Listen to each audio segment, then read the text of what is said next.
Spiritual superiority is not spiritual arrogance. BD number 7730.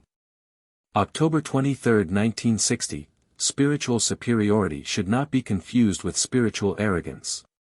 If I guide a person into the truth, if he is taught by my word in order to be a suitable teacher again for his fellow human beings, then he may also confidently endorse his knowledge because it originates from me, and then he can also rest assured that he will have received the pure truth and that this truth has to be rated higher than human knowledge, which was merely intellectually acquired and which, without the working of my spirit, is no guarantee for truth.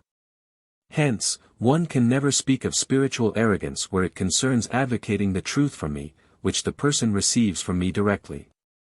Then any restraint would be wrong if the opportunity presents itself to inform people of my spiritual knowledge.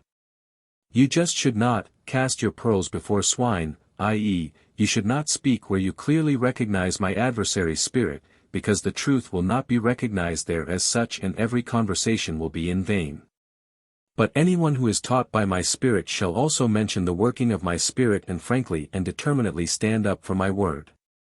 He will certainly be able to do so, for as soon as he speaks on behalf of me and my kingdom I myself make use of him and speak through him, and then you really won't be able to say that an arrogant spirit speaks through him. Once a person has been guided into truth by me he will also be enlightened himself, he will recognize all correlations and able to speak about them.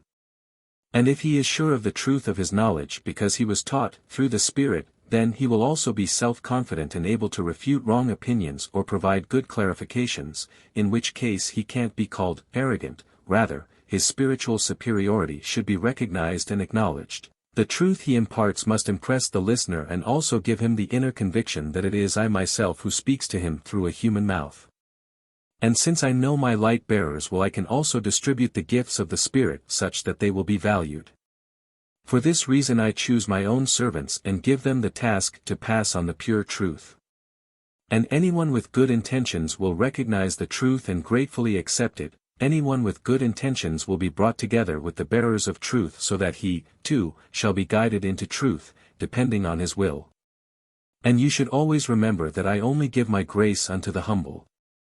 That an arrogantly spirited person would never ever be able to receive a gift of grace from me because only a profoundly humble heart is receptive for it or you would have to discard everything said to you, but after serious examination you won't be able to do that. Spiritual superiority is only the complete certainty of knowing the truth, and I expect this from my bearers of light, or they would be unable to confidently uphold the truth from me towards their fellow human beings. It is necessary for light to be brought to people who live in spiritual darkness, it is necessary to illuminate the path of ascent for them, for you humans will not go forward on dark paths but you will continue to strive towards the abyss.